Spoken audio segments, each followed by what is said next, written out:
अरे भैया कोई राम नाम का प्याला पियो, कोई अमृत का प्याला, क्योंकि भगवान का नाम अमृत है, भगवान की कथा अमृत है। तो कोई प्यासा व्यक्ति मिल जाए तो कहते प्यासा मिल जाए तो पिलाने वाले की जो है ना प्रहलादिता बढ़ जाती है। तो प्यासा मिल गया, गंगा किनारे प्यासा, कथा के प्यासे कौन बैठे हैं? परीक्षित जी महाराज। जैसे परीक्षित जी ने देखा, जाकर के दंडवत प्रणाम किया और पूछा है और कहा, पहले तो अपने भाग्यों की सराहना किया, अपने पूर्वजों की सराहना किया। उसमें कहा कि हमारे तो कोई ऐसा सत्कर्म नहीं है जो आप जैसे महापुरुष का सत्संग मिले।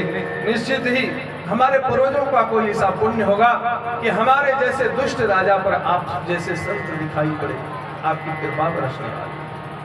हे नाथ, अतः पृच्छामि संसिद्धिं योगिनां परमं गुरुं पुरुषस्य हम यत् कार्यं क्रियमाणस्य सर्वथा। हे नाथ, कृपा करके मुझे एक बात बताइए। ये नहीं कहा कि मुझे 7वें दिन मरने की श्राप लगी है, एक बात बताइए, क्या बोले शीघ्र मरने वाले को क्या करना चाहिए? अब बताइए, इस दुनिया में कौन ऐसा व्यक्ति है जो जल्दी मरने वाला नहीं? किसी को अपने मृत्यु का पता है क्या कि कब कौन कहां मर जाए? किसी को नहीं पता है। परीक्षित को तो पता भी है कि मैं 7वां दिन मरूंगा, लेकिन हमको तो पता भी नहीं है कि हम 7 सेकंड बाद भी मर जाएंगे, कि 7 सेकंड भी नहीं बीतेगा। प्रश्न परीक्षित ने किया है, लेकिन अपने लिए नहीं किया है, जगत के कल्याण के लिए किया है। जगत को उपदेश दे रहे हैं, यतः पृच्छामि संसिद्धिं योगिनां परमं गुरुं पुरुषस्य यत् कार्यं क्रियमाणस्य सर्वथा। जो सर्वथा मरणधर्मा प्राणी है, उसको क्या करना चाहिए, कैसे उसे सिद्धि मिली, कैसे सदगति मिली? पर हम लोग एक बात याद रखिए, हम लोगों की बहुत बड़ी बेवकूफी है। एक बात कीजिए, इसलिए हम लोग कहते हैं हम इतने बड़े हो गए, हम लोग बर्थडे मनाते हैं, हम इतने बड़े हो गए। अरे भैया, बड़े नहीं हो गए आप उतने छोटे हो गए। उस दिन, जिस दिन जन्मदिन आवे, उस दिन तो शोक मनाना चाहिए हमें। क्यों? क्योंकि जो आयु थी हमारे पास, उसमें से तो घट गया, बढ़ा कहां? आयु हमारी बढ़ी कहां? आयु तो घटती चली जा रही है।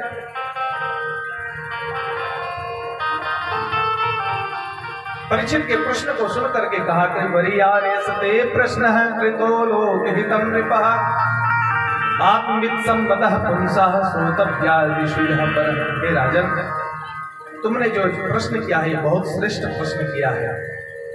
साधुवाद की बात होती है। तुमने अपने कल्याण के लिए नहीं, जन समाज के कल्याण के लिए प्रश्न किया है। राजन, कहने सुनने के तो बहुत बातें हैं, मुक्ति के तो बहुत उपाय हैं, लेकिन समय का ध्यान रखना चाहिए। बाबा गोस्वामी तुलसीदास जी से पूछा, गोस्वामी जी आपने तो 12 ग्रंथ लिखे, लेकिन मुक्ति का साधन आपको सहज और सरल क्या लगा? गोस्वामी जी ने कहा कि भैया, मैं क्या कहूं,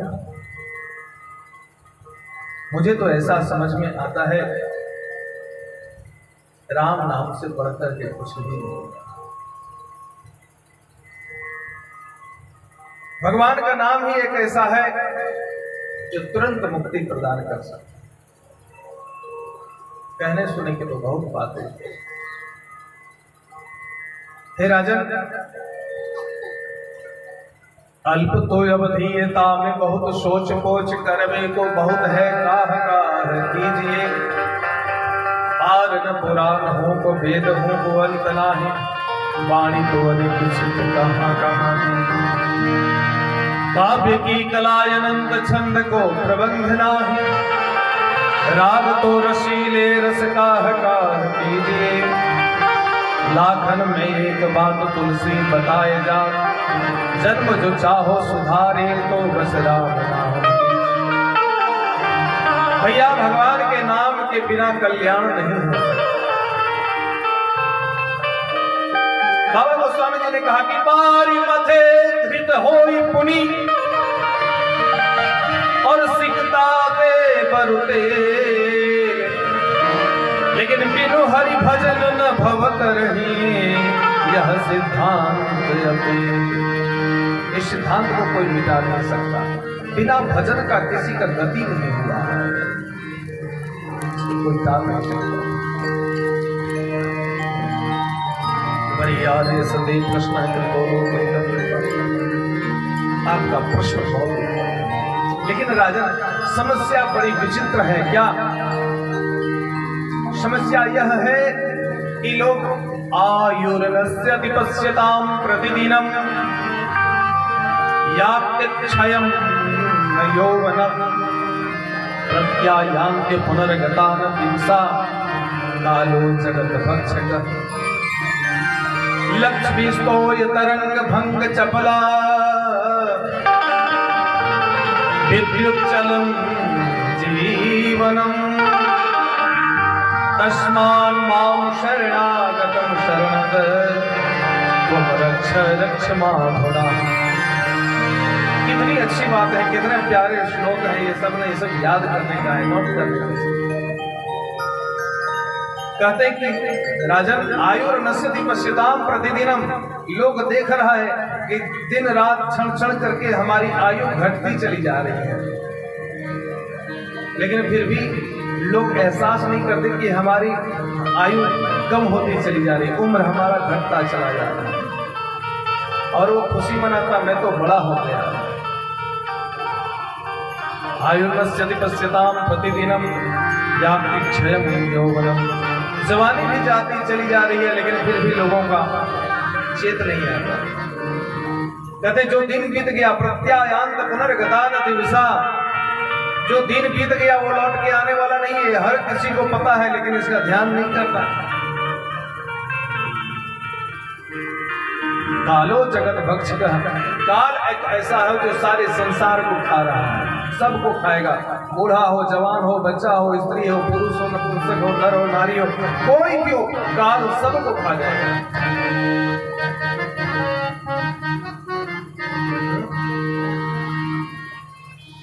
अरे तेल चमेली चंदन शाम चाहे लगा लो सेंट, जगत में कोई न परमाने, जगत में कोई न परमाने, जगत में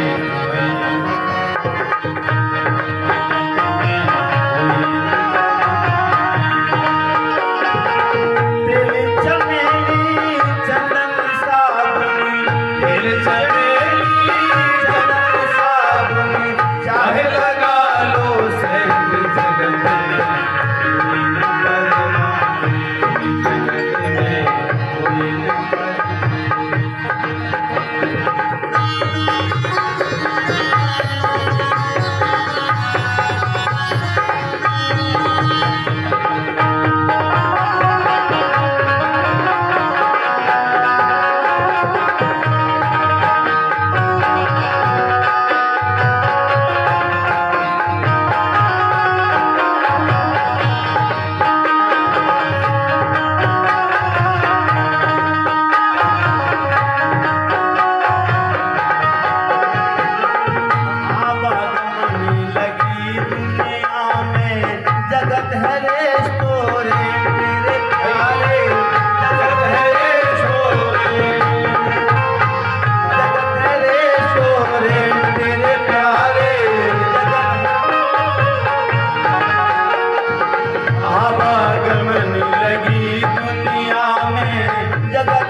हरिद्वार चाहे मथुरा काशी हो दिल्ली केंद्र तारे हो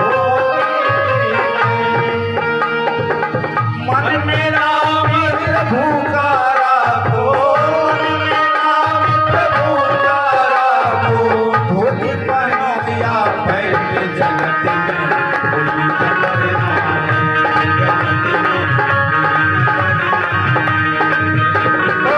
दिल चमेली चंदन साबुन, दिल चमेली चंदन साबुन, चाहे लगा लो सिर्फ जगत में।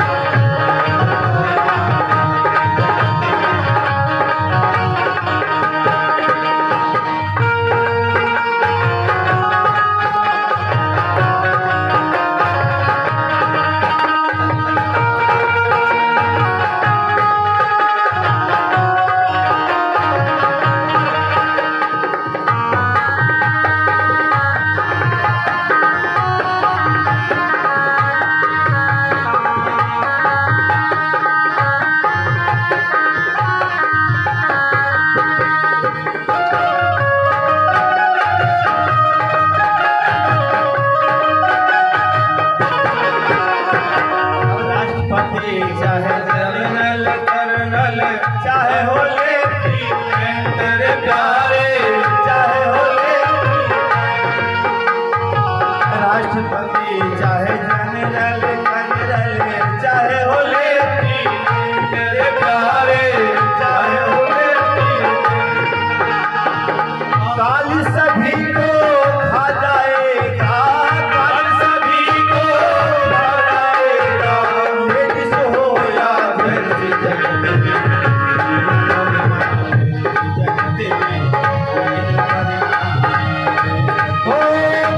सभी को खा जाएगा, कल सभी को खा जाएगा, ये भी हो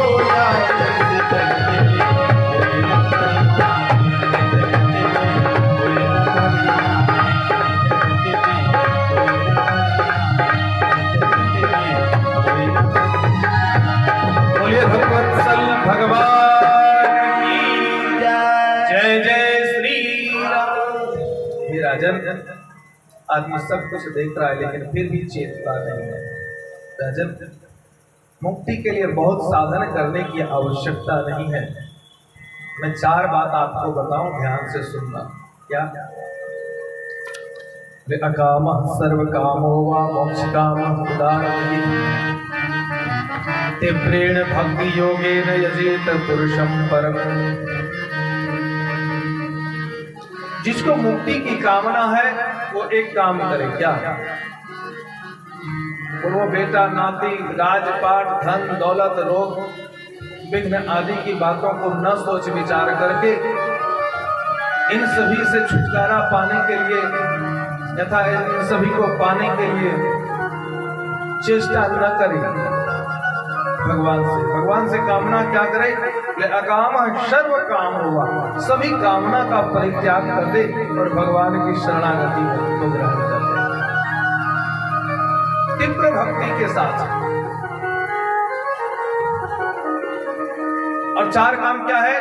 बोले जितासनो जित श्वासो जित संगो जितेंद्रिय।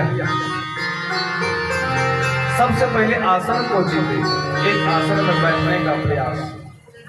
और दूसरी बात, संग को जीते, गलत लोगों के संग न करें। आसन जीतने का मतलब केवल आसन से बैठने का ही मतलब नहीं है। ये नहीं कि आज इसके घर में बैठे, कल उसके घर में, परसों उसके घर में, सबके घर में डोलते रहे। ना ना ना, अस्थिर हो जाए, एक जगह रहे। जितासनो जित संगो, संग को भी जित श्वासो जितेंद्रिय, अपने श्वासों पर काबू रखे। दूसरे के हाथ में अपनी रिमोट न सौंप दे। आप लोग जानते हैं ना, टीवी दूर पड़ा होता है, रिमोट हमारे हाथ में यहां रहता है, जब चाहते हैं जो चैनल बदल देते हैं। जब मन में आया दूसरा चैनल हम बदल देते हैं। तो अपने जीवन का रिमोट दूसरे के हाथ में हम न सौंप दें। कि कोई हमें हंसाना चाहे तो हमारी बड़ाई कर दिया, हम हंसने लगे, दो चार गाली दे दिया तो हम रोने लगे, है? कोई चुगली कर रहा है तो कान लगा करके सुनने लगे, अपनी चुगली कर रहा है अगर किसी से तो उससे जाके लड़ने लगे। नहीं, अपने जीवन का रिमोट अपने हाथ में रखे, किसी दूसरे को न सौंपे। जितेंद्रिय अपनी इंद्रियों पर काबू रखे, क्योंकि इंद्रियां बड़ी विचलित करती हैं, लोगों को भटकाती हैं। नाक जो सूंघना चाहे वही नहीं सूंघे, आंख जो देखना चाहे वो मत देखो, कान जो सुनना चाहे वो मत सुनो, सबको विचार करके करो। सबे मन है कृष्ण पदार विंध्योर वचांसि वैकुंठ गुणान वर्णने करो हरिर मंदिर मार्जनादिशो श्रुतिं चकार अच्युत सत्य कथोदय। राजन, अपने मन को कहाँ रखे पता है? बोले भगवान के चरणों में। सभी मन कृष्ण पदारविंदो, भगवान कृष्ण के चरणों में अपने मन को लगाया।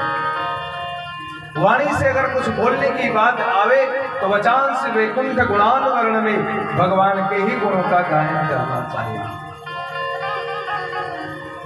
हाथों से अनर्गल कार्य न करते हुए करो हरिर मंदिर मार्जनादिशु, भगवान के मंदिर को मार्जन आदि करे, भगवान की सेवा करे। और कान को कहाँ उपयोग करे? गंदे गंदे गाने सुनने में, ना ना ना, गंदे गंदे शब्द सुनने में, चुगली सुनने में। बोले नहीं भैया, ऐसा मत करो भैया। क्या करे? बोले श्रुतिं चकार अच्युत सत्य कथोदय, भगवान अच्युत की कथाओं को कानों को सुनाए, अपनी कानों से सुनाए। नहीं तो जो ऐसे करते नहीं है, जो भगवान के गुणगान में वाणी को नहीं लगाते, कान को सुनने में नहीं लगाते, जिनका सिर भगवान के चरणों में नहीं झुकता, ऐसे लोगों को यहाँ कह रहे हैं कि बिले बतो रुक्रम विक्रम मानयो न शृण्वते कर्णपुटेरस्य जिह्वा सती दादुरिकिंसुत न चोपगायति मृगायिका। बहुत अच्छी बात है। मैं तो कथा थोड़ा स्पीच कर दिया, क्या कहा? कथा कहते मन नहीं भरता, समय का अतिक्रमण होते चला जाता है। लेकिन इतनी बातें हैं ना मानव जीवन में उपयोगी के लिए। आजकल लोगों का जीवन क्यों बिगड़ गया? इन्हीं के कारण से, नहीं सुनने के कारण से। अब कल भगवान श्री कृष्ण का जन्म होगा, चौथा दिवस है। आज तक तो कम श्रोता आए, लेकिन कल से देखिएगा सब खाली कन्हैया की लीला सुनने के लिए आए।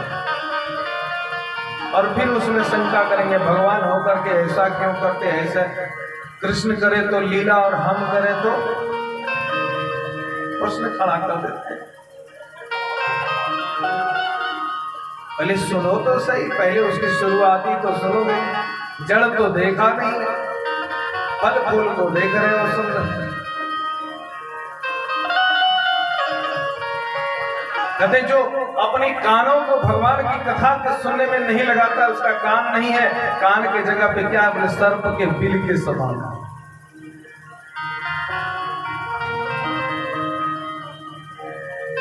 जो जिह्वा से भगवान नाम का गुणगान न करता हो, उसका बोलना बोलना नहीं है। उसका बोलना जैसे बरसात में मेढक करता है, टर, ऐसे ही है, बिना मतलब का बोलना, कोई मतलब नहीं।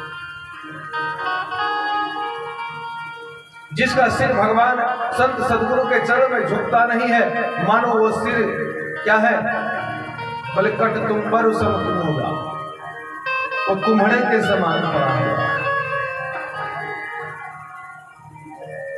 जो हाथों से भगवान की संत सदगुरु की सेवा नहीं करते, भैया कहते हैं वो हाथ हाथ नहीं है, वो मानो सबका हाथ है, मुर्दे का हाथ है। अच्छी बात है। बरहाई देते नयने निरालाम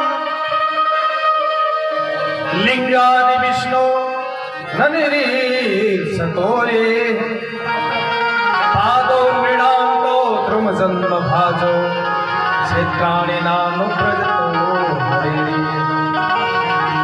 दिक्कत हो रहा है तो आप आराम से कुर्सी पर बैठ सकते हैं, कोई दिक्कत नहीं है, आराम से बैठ सकते हैं।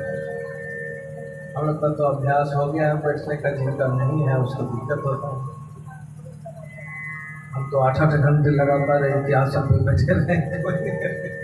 आप लोग खाली सुनते रहिए, आप लोग तो मौन होकर सुन रहे हैं, मैं तो इतना चिल्ला भी रहा हूँ।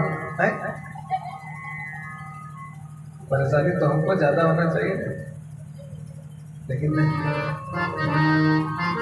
आप लोग सुन रहे हैं। हमारी इच्छा होती है मैं ज्यादा से ज्यादा आप लोगों को सुना, कथा सुना, इसलिए हम ज्यादा भजन वजन पर जोर नहीं देते हैं।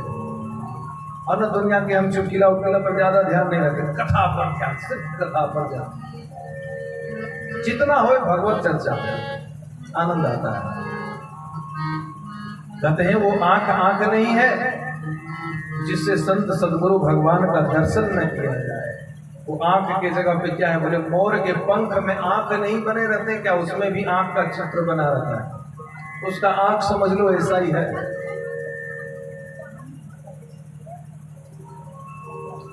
बहुत सारी बातें यहाँ कहा। फिर भागवत के 10 लक्षणों का वर्णन किया कि भागवत के 10 लक्षण क्या है, जो मैंने पहले निवेदन किया एक दिन आपको कि भागवत को महापुराण क्यों कहा। बाकी सब पुराण है, भागवत को महापुराण कहा, इसका कारण क्या है। देखिए मैया लोगों को ज्यादा हवा दीजिएगा तो सो जाएंगे सब ना, नींद तो नहीं आ रही है। एक बार दोनों हाथ उठा करके बोलिए राधे। हाँ आप लोग जगे हुए, बहुत अच्छे से होता है। एक बार आप लोगों के लिए, अपने खुद के लिए ताली बजा लीजिए, अपने लिए, अपनी शाबाशी खुद।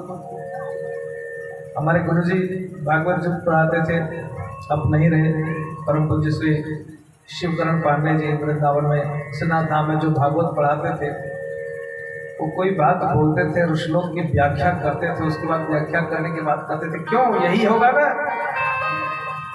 तो जो हम लोग बैठे रहते थे नजदीक में,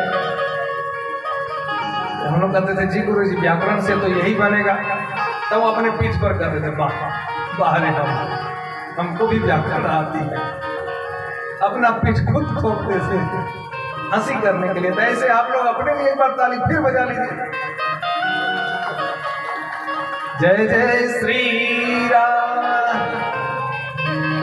भागवत धर्म के 10 लक्षण यहाँ बताया, इसलिए महाभारत महापुराण इसको कहा गया। वो 10 लक्षण जो हमने पहले निवेदन किया, अंतर सर्गो विसर्गस्य स्थान पोषण उत्तयः मन्मं परेशान तथा निरोधो मुक्तिराश्रयः। आप लोगों को इतना हम श्लोक सुनाते हैं, पता है इन श्लोकों को याद करने के लिए कितनी मेहनत करनी पड़ी।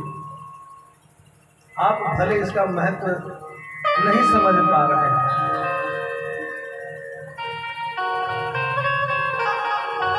लेकिन श्लोक सुनना बहुत जरूरी होता है। यही श्लोक ऐसे हैं भागवत के, आप कथा चाहे जितना सुन लो, ये संस्कृत की देव भाषा है, देववाणी है। भले हम इसका महत्व नहीं समझ पा रहे, इसका अर्थ नहीं समझ पा रहे, मैं तो उसको हिंदी में ट्रांसलेट करके बता देता हूँ, आप लोग को समझा देता हूँ, लेकिन भले नहीं सब समझ पा रहे हैं श्लोक, लेकिन कानों में तो जा रही है, तो वो अपना काम कर रहा है।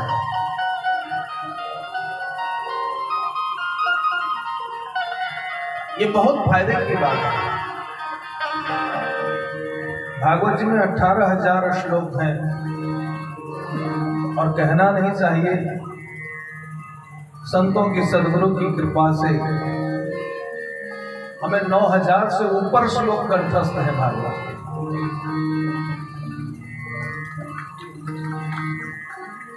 2008 में सन वृंदावन में 2008 में जब हम लोगों की परीक्षा हुई थी, उस समय 3700 लड़के में दूसरा स्थान अपना रहा है मुखस्थ परीक्षा में भागवत में। लेकिन फिर भी आज भी लगता है कि हम में कमी है। क्यों? क्योंकि हमारे ब्रज में ऐसे ऐसे आज भी महापुरुष लोग हैं जिनको संपूर्ण 18,000 श्लोक कंठस्थ है, सब श्लोक कंठस्थ है, तो उनके सामने हमें क्या है। लेकिन फिर भी हम प्रयास करते हैं आप लोगों को कथा सुनावे, श्लोक सुनावे और श्लोकों की व्याख्या सुनावे, उस श्लोक में क्या रस है उसको प्राप्त करें। अत्र सर्गो विसर्गस्य स्थान पोषण मूर्तयः मन्वन्तरेशाग कथा निरोधो फिर आश्रय। 10 प्रकार के भागवत धर्म के लक्षण यहाँ पर बताए गए। सर्ग कहते हैं सृजन करना, रचना तो सर्ग कहा गया है भागवत में। विसर्ग कहते हैं नाश लीला को, विसर्गस्य ये नाश की लीला। अब किस चीज का नाश है, किस चीज का सर्जन है, बहुत लंबी व्याख्या है। सर्जन किसका होता है?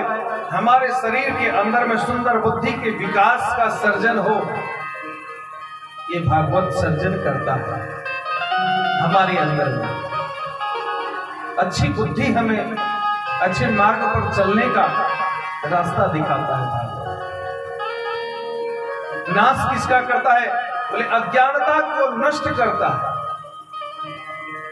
विसर्गस्य हमारी अज्ञानता को नष्ट करता है। स्थान तीसरा है, स्थान स्थान का चयन करने के लिए कहता है भागवत।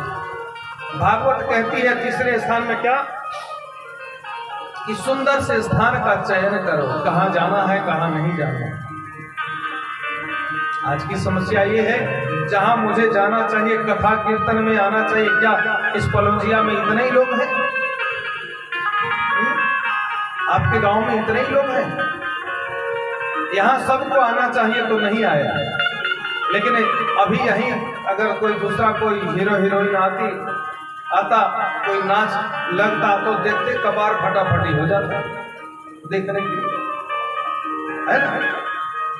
तो कहां जाना चाहिए कहां नहीं जाना चाहिए वो भागवत हमें बताते हैं। स्थान और फिर है पोषण। चौथा भागवत धर्म के लक्षण में चौथा है लक्षण पोषण। पोषण किसका? बोले भक्ति तत्व का। भक्ति कैसे पोषण पावे? भाई अपना वहां से हट जाओ थोड़ा सा। भक्ति की पोषण कैसे हो, भक्ति की सुरक्षा कैसे हो, भक्ति हृष्ट पुष्ट और बलिष्ठ कैसे हो, ये हमें भागवत सिखाती है। और मूर्तयः यानी कि मानसिक पोषण। भागवत धर्म में एक यह भी बड़ी विलक्षण बात कही गई है। भागवत वह नहीं है, भक्त वो नहीं है जो सिर्फ मूर्ति में भगवान को देखता। हनुमान जी की, राम जी की, कृष्ण जी की, शिव जी की, दुर्गा जी की, चाहे किसी की भी हो, जो मूर्ति में भगवान को देखता है वो फिर भक्त नहीं है। भक्त कौन है? बोले मूर्तयः, संसार में जो भी दिख जाए, नर नारी पशु पक्षी वृक्षादि जो भी दिख जाए सब भगवत स्वरूप ही दिखे। कुकर सुकर चींटी हाथी जो भी दिखे सब भगवानमय दिखे, सब भगवतमय दिखे।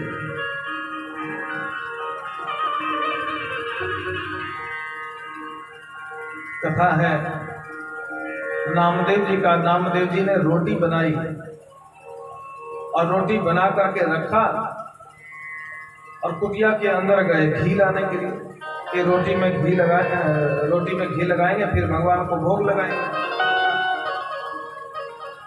अब हुआ ऐसा जैसे नामदेव जी कुटिया के अंदर गए वैसे कुत्ता आया और रोटी लगा के लेके भागने लगा। नामदेव जी उसके पीछे पीछे दौड़ने लगे, घी के कटोरी लेके। ए विठलनाथ रुक जाओ रुक जाओ, अरे रोटी में अभी घी नहीं लगी है, सूखी रोटी क्यों खाओगे, थोड़ा घी तो लगा लेने दो फिर खा लेना। कुत्ते में भगवान दिखने लगा, कुत्ते में भगवान देखे। अरे भगवान ने सोचा अरे इसकी क्या भावना होना तो चाहिए, डंडा लेके खदेड़ता मुझे। अच्छा एक बात है हमें पूछो, अगर वो कुत्ता को डंडा लेके खदेड़ते और अगर वो रोटी छोड़ भी देता कुत्ता, तो क्या उस रोटी को खाते? नहीं खाते। आप खाओगे? कोई नहीं खाए, तो उसको मारे क्यों बोलते? और उसके पीछे भगवत भावना, कोई नहीं लेकर रहा है, मेरा ठाकुर लेकर रहा है। ये लेकर के थोड़े विठलनाथ थोड़ा रुक जाओ, घी तो लगा लेने दो फिर खा लेना। कुत्ते में भगवान दिख गए। तो पूजा, मानसिक पूजा हर जगह हमें भगवत की। और एक स्थान है निरोध, यानी कि अपने मन इंद्रियों को काबू करना। लोगों की इंद्रियां भटक रही है, जिसके कारण से जहां तहां लोग चले जा रहे हैं। जो न खाने की चीजें हैं, जो न पीने की चीजें हैं, जो सूंघने की चीजें नहीं है, जो देखने की चीजें नहीं है, जो करने के योग्य नहीं है, वो सारे कर्म को कर रहे हैं, सारे ऊपर है। और मुक्ति यानी कि प्राप्ति, मुक्ति यानी प्राप्ति किसकी? बोले भगवान की। और आश्रय, 10वां लक्षण है आश्रय। आश्रय क्या है? बोले भगवत शरणागति। ये 10 लक्षण जिसमें होंगे निश्चय ही वो भागवत का ही स्वरूप। बोलिए भक्तवत्सल भगवान की जय। जय जय श्री राम। यहाँ सृष्टि की उत्पत्ति की चर्चा आई कि भगवान सृष्टि की रचना कैसे करते हैं। कहते भगवान भी एक लीला करते हैं और लीलापुर होकर के वो सृष्टि की रचना करते हैं। जगत में आकर के वो सब कुछ स्वयं बनते हैं और अपने अंदर में फिर सबको समेट लेते हैं। सब कुछ स्वयं बनते हैं, सबके साथ खेलते हैं, रहते हैं और फिर सबको जब लीला का हिस्सा पुनः समेट लेते हैं, स्मरण करना होता है तो फिर सबको अपने अंदर समेट लेते हैं। तो कैसे सृष्टि का विस्तार हुआ? कहते भगवान आदि पुरुष सबसे पहले क्षीर सागर में पड़े रहते हैं। उनके नाभि से कमल की उत्पत्ति होती है, कमल पे ब्रह्मा की उत्पत्ति होता है और ब्रह्मा के 4 मानस पुत्र होते हैं।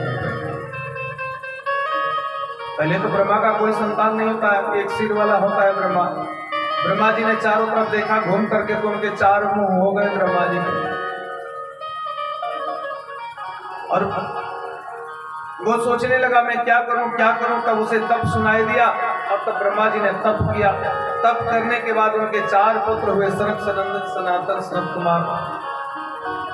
उनसे इन्होंने कहा कि बेटा देखो तुम सृष्टि की रचना करो। तुम सृष्टि की रचना करो, क्यों? क्योंकि भगवान ने हमें आज्ञा दिया है कि तुम सृष्टि का विस्तार करो, तो तुम सृष्टि को आगे बढ़ाओ। सनत कुमारों ने पूछा कि पिताजी आपने कैसे सृष्टि हमें रचा? काबुल कैसे रचा? पहले हमने तप किया। सनत कुमारों ने कहा तब तो मैं भी तप करूंगा। कहते हैं उसी समय इनको क्रोध हो आया और ब्रह्मा को क्रोध होने के कारण से रुद्र का प्राकट्य हुआ, शिव का प्राकट्य हुआ। शिव का प्राकट्य हुआ। कहते हैं शिव जी जब प्रकट हुए तो फिर इनको कहा कि आप सृष्टि करो रुद्र को। रुद्र ने ऐसा सृष्टि करना प्रारंभ कर दिया कि कहीं कुछ न मिला। सारे भूत प्रेत गण आए। एक दिन ब्रह्मा जी को खाने के लिए दौड़ पड़े। ब्रह्मा जी घबराए, विष्णु भगवान से कहे कि प्रभु ये क्या, इनकी सृष्टि तो हमें खाने के लिए दौड़ रही है। भगवान ने कहा कि उनको कहो कि बंद कर दें अपना सृष्टि और अपने सृष्टि को अपने पास रखें। तो भूत भावन भोलेनाथ के पास जो भूत प्रेत है ना, वो इधर के मरे हुए लोग नहीं है, वो उनके द्वारा ही रचित है सब। क्यों? क्योंकि वो चाहते थे कि मैं संसार में न फंसूं। अगर अच्छा बेटा नाती पोता होगा तो मैं संसार में फंस जाऊंगा। इसलिए ऐसे जीवों की सृष्टि करो कि जिसको कोई चाहे ही नहीं, और उससे हमारा भी प्रेम नहीं, हम भी विरक्त बने रहेंगे। बोले भगवत्सल भगवान की ऐसी लीला। फिर ब्रह्मा जी ने तप किया, और ब्रह्मा जी ने पुनः तप किया तो उनके 10 पुत्र हुए। मर्जी, अंगिरा, पुलस्त्य, पुलह, क्रतु, भृगु, वशिष्ठ, दक्ष, और 10वां पुत्र हुआ। इतना ही नहीं, होठ से लोभ का जन्म हुआ, वाणी से सरस्वती की जन्म हुई, और छाया से कदम जी का जन्म हुआ। कथा बहुत। ये 10 ऋषि जो हैं सबका जन्म हुआ। इन लोगों को भी कहा सृष्टि रचना के लिए, तो कहते ये लोग पहले तप करने लगे कि पहले तप करें फिर आगे की बात देखी जाएगी। और तब तक ऐसा हुआ, एक दिन की बात है कि ब्रह्मा जी ने वाणी सरस्वती को देखा। कथा बहुत विचित्र है। सरस्वती की सौंदर्यता को देख के ब्रह्मा जी लुब्ध हो गए। अब काम की वासना से नहीं, लोग गलत सोच लिए। लोगों की जैसी दृष्टि कहते हैं ना, वैसी सृष्टि होती है। भाई बहन अगर एक मोटरसाइकिल पे बैठ करके जा रहा है तो देखने वाला क्या कहेगा? जिसका दृष्टि है। ऐसे ही सरस्वती तो थी परम सुंदर, उसको पाने के लिए ब्रह्मा जी बैठे हुए थे उनके पास, कुछ चर्चा कर रहे थे। बेटी थी, बाप बेटी बैठ सकते, कोई दिक्कत नहीं। लेकिन इनके ही मानसिक पुत्रों को ऐसा लगा कि पिताजी ये क्या कर रहे हैं। यद्यपि शास्त्रों में ऐसा निर्णय भी है कि किसी भी स्त्री को, युवती को, चाहे पिता हो, भाई हो, या कितने ही सन्निकटवर्ती हो, अकेले में नहीं रहना चाहिए उनके साथ। क्यों? इंद्रियां कब बेकाबू हो जाए कोई नहीं कहा जा सकता। किसी को भी ये पतन के गर्त में ले जा सकता है, इंद्रियों के भरोसा नहीं। इसलिए संतों ने कहा ना कि देखना इंद्रियों के न घोड़े भगे, इस पे हरदम ये संयम के कोड़े पड़े। अपने रथ को सुमार्ग लगाते चलो, कृष्ण गोविंद गोपाल गाते चलो। भैया हम नहीं गाएंगे, समय नहीं है। कृष्ण गोविंद गोपाल गाते चलो। अपने इंद्रियों को काबू में रखें। लेकिन संकादिकों को लगा कि ये क्या हो रहा है, तो ब्रह्मा जी लज्जित हो गए कि हमारे पुत्रों के मन में हमारे पुत्री के साथ में ऐसा संदेह होना उचित नहीं है। क्या लोग कहेंगे? ब्रह्मा जी ने अपना शरीर को छिपा लिया, कुहासे की आकृति का हो गया, और कहते उसी कुहासे की आकृति में जैसे धुआं धुआं हो जाए, दिखने नहीं लगे ब्रह्मा जी। तब उस काल में ब्रह्मा जी के शरीर से एक स्त्री और एक पुरुष का जोड़ा उत्पन्न हुआ, जिसका नाम हुआ मनु और शत्रुपा। मनु शत्रुपा की उत्पत्ति हुई। मनु शत्रुपा ने हाथ जोड़ करके ब्रह्मा जी से कहा कि पिताजी हमारे लिए क्या आज्ञा है। ब्रह्मा जी ने कहा सृष्टि का विस्तार करो। तो सृष्टि का विस्तार कैसे करें? रहने के लिए तो धरती नहीं है, कहां लोग रहेंगे? ब्रह्मा जी मन में विचार करने लगे, आहा ये धरती को जाकर के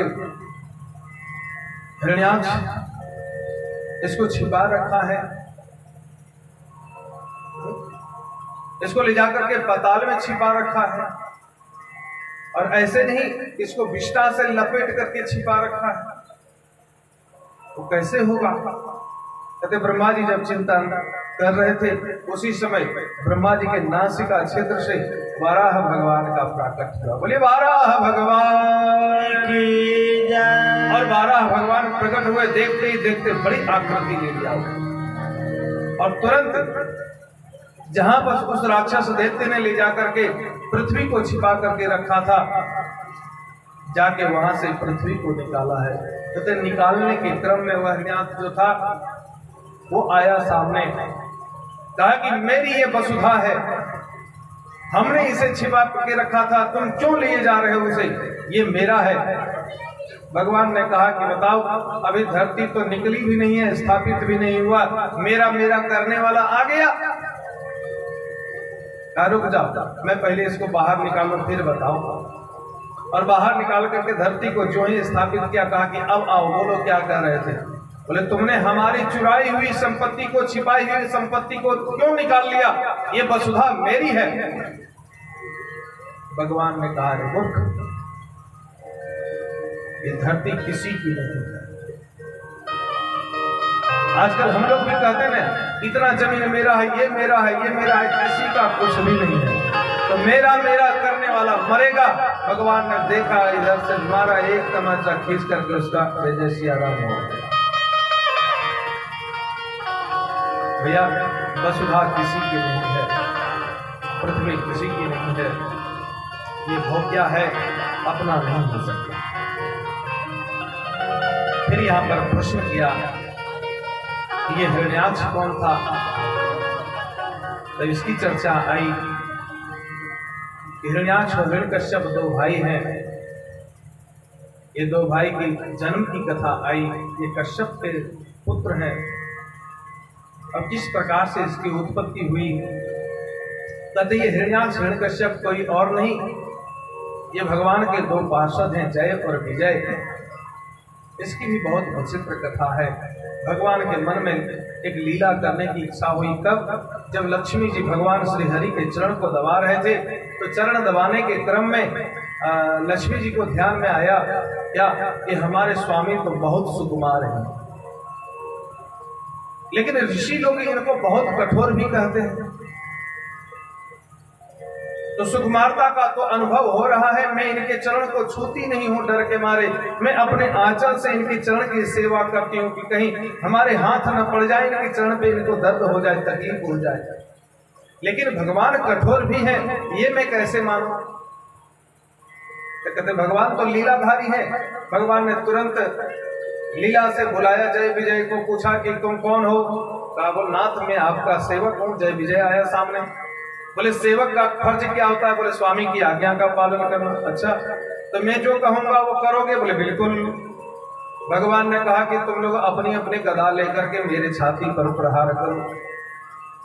जय विजय ने कहा कि प्रभु ये काम नहीं हो सकता, आप चाहे और जो करवा लो, जो दंड दे दो, हमसे कौन सी ऐसी गलती हो गई कि आप हम लोगों से मार खाना चाहते हैं? हम लोगों ने कौन सा ऐसा अपराध कर दिया? भगवान ने कहा नहीं नहीं, ये मेरी इच्छा है, तुम मुझे मारो। जय विजय ने कहा कि ये मैं कभी नहीं कर सकता। भगवान ने कहा कि ठीक है, तुमने हमारी आज्ञा की अवहेलना किया है, लेकिन मैंने मन बना लिया हूं, मैं तुमसे मार खाऊंगा, तुमसे लड़ूंगा। लड़ूंगा तो फिर लड़ूंगा कहना क्या है?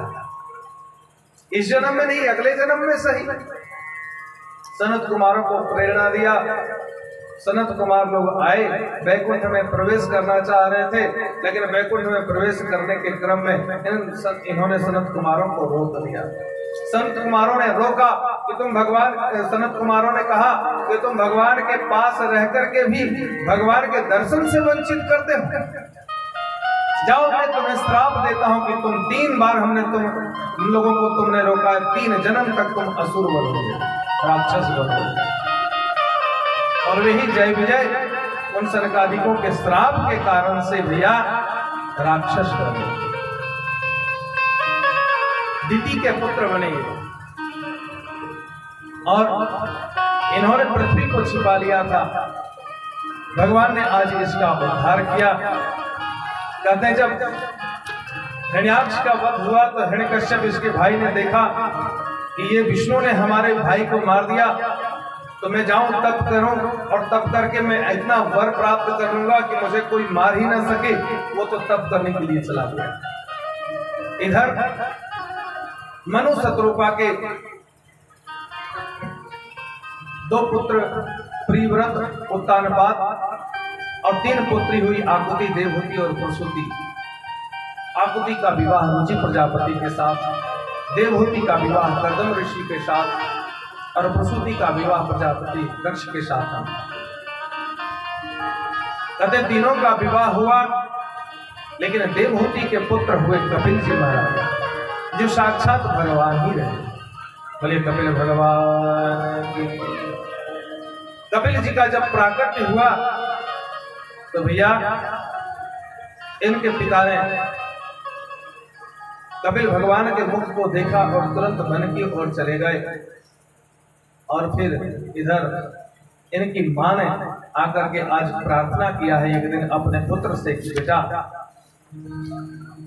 हम तो नारी ठहरे, हम कहाँ जाएं, हमारी सदगति कैसे हो, इसका कुछ उपाय आप बताओ। तो फिर कपिल भगवान ने बड़ी सुंदर उपदेश दिया है यहाँ पर। तो मैया देखो, जो व्यक्ति कल्याण चाहता हो उन्हें सबसे पहले क्या करना चाहिए, बोले सत्संग करना चाहिए। तो बोले संत कौन है, तो संतों की परिभाषा बताया कि तितिक्षवः कारुणिका मैत्रेया सुहृदः सर्वदेहिना अजातशत्रवः शान्तः साधवः साधु भूषणः। साधु के लक्षण बताए हैं यहाँ पर। साधु किसे कहते हैं, बहुत अद्भुत कथा है भागवत की। साधु कोई भेष का नहीं। कहते तितिक्षवः, पहला गुण तितिक्षावान यानी सहनशील हो, जो सहनशील है, यह पहला गुण है। दूसरा गुण बोले कारुणिका, सब पे करुणा करने वाला। सुहृदः सर्वदेही नाम, सभी के मित्रवत हो, सबके साथ उनका मित्रवत व्यवहार हो। अजात शत्रुवः, जिनका कोई शत्रु न हो। शांता, जो परम शांत रहने वाला हो। ये साधव साधु भूषण, ये साधुओं के आभूषण है।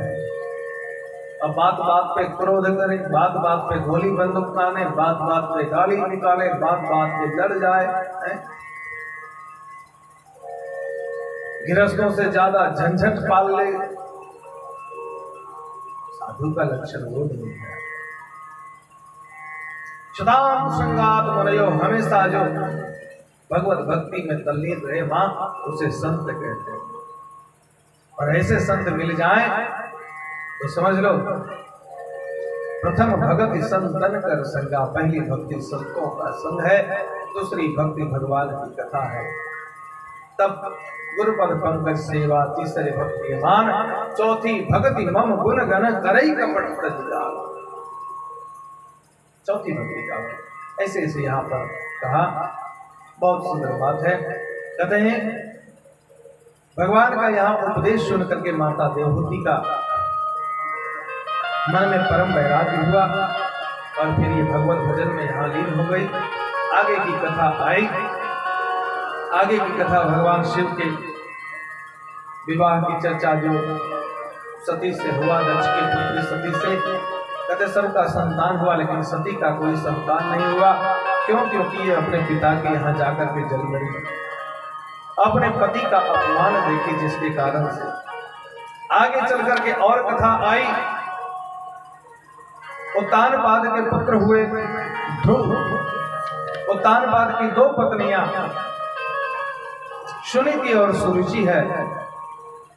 कहते सुनीति का पुत्र तो हुआ ध्रुव और सुरुचि का पुत्र हुआ उत्तम। एक दिन उत्तम बैठा था अपने पिता की गोद में। ध्रुव जी ने चाहा मैं भी बैठूं अपने पिता की गोद में, लेकिन इनकी सौतेली मां ने इनको बैठने नहीं दिया पिता की गोद में। तो इन्होंने पिता की गोद में बैठने के लिए जब इसे चाहा तो नहीं बैठने दिया, तो मां से जाकर के कहा कि मां, क्या मैं राजा का पुत्र नहीं हूं? मैं राजा की गोद में नहीं बैठ सकता? माँ ने समझाया कि नहीं बेटा, हो तो तुम राजा के पुत्र, लेकिन क्या करो, हमारी सौत जो है ना, हमारी सौत से प्रेम करते हैं राजा, इसलिए तुम्हें बैठने नहीं देते। और एक बात मैं कहूं पुत्र, क्या? बोले तुम जिसके गोद में बैठना चाहते हो जानते हो क्या? बोले संसार वालों के गोद का कोई भरोसा नहीं। जैसे भी चुनाव का समय है ना, तब किसको वोट देकर के कहां बैठा देगा कोई नहीं कह सकता, और कौन कहां बैठा हुआ है उसको कहां लाके बैठा देगा ये भी नहीं कहा जा सकता है। संसार वालों की रीति।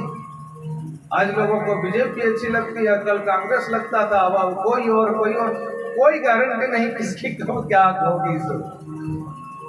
संसार वाले का मूड चेंज कब हो जाए कोई नहीं कहा जा सकता। तो बोले इन संसार वालों के भरोसा, संसार वालों की गोद में बैठना छोड़ करके कुछ ऐसा करो कि भगवान की गोद में बैठने का उपाय है। क्या? तो बोले भगवान का भजन करो, भगवत प्राप्ति करो। उनका गोद एक ऐसा है कि जहां जाकर के जीव निर्भय होकर के रहता है। बोलिए भगवत्सल भगवान की जय। उनके गोद में बैठने का प्रयास आप करिए। तब फिर ध्रुव ने सब कुछ छोड़ करके भगवत प्राप्ति की कामना से वृंदावन की यात्रा की है। बीच में नारद जी मिले हैं और नारद जी ने परम गुह्य मंत्र प्रदान किया है ध्रुव जी को, और ध्रुव जी ने क्रमिक भक्ति के द्वारा, साधना के द्वारा पंचमे मास अनुप्राप्ति जित श्वासो कृपात्मजः ध्याये ब्रह्म पदे तस्थो स्थाणुरिवाचलः। मात्र 5वें महीने में, 5वें महीने की साधना में ध्रुव ने भगवान को प्राप्त कर लिया।